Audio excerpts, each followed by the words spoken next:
30 médecins du travail déclarés aptes à prendre en charge l'asthme professionnel. Ils ont bénéficié de 60 jours de formation. Ces spécialistes savent désormais comment diagnostiquer et traiter la maladie. Nous avons appris que le dépistage se faisait sur la base d'un examen très précis qui est la spirométrie.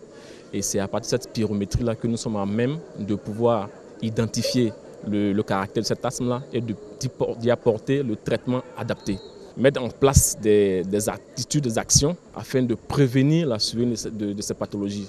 En Côte d'Ivoire, l'asthme professionnel causé par l'environnement du travail du patient représente 10 à 20% des cas en général. Les travailleurs malades pourront enfin bénéficier d'une prise en charge efficace. Ce que nous avons dit au cours de nos séminaires, ce n'est pas des choses que nous inventons. Ce sont des données scientifiques validées par les plus grands spécialistes en la matière dans le monde entier. Il y a des consensus.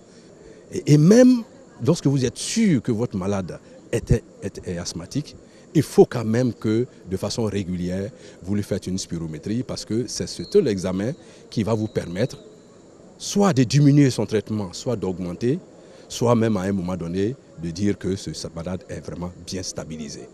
La direction de la médecine du travail et le service d'exploration fonctionnelle du CHU de Yopougon ont conjugué leurs expertises pour la réussite de ce séminaire de formation. L'asthme est une maladie touchant les voies respiratoires aériennes. Elle entraîne chez le patient une difficulté à respirer quand survient la crise.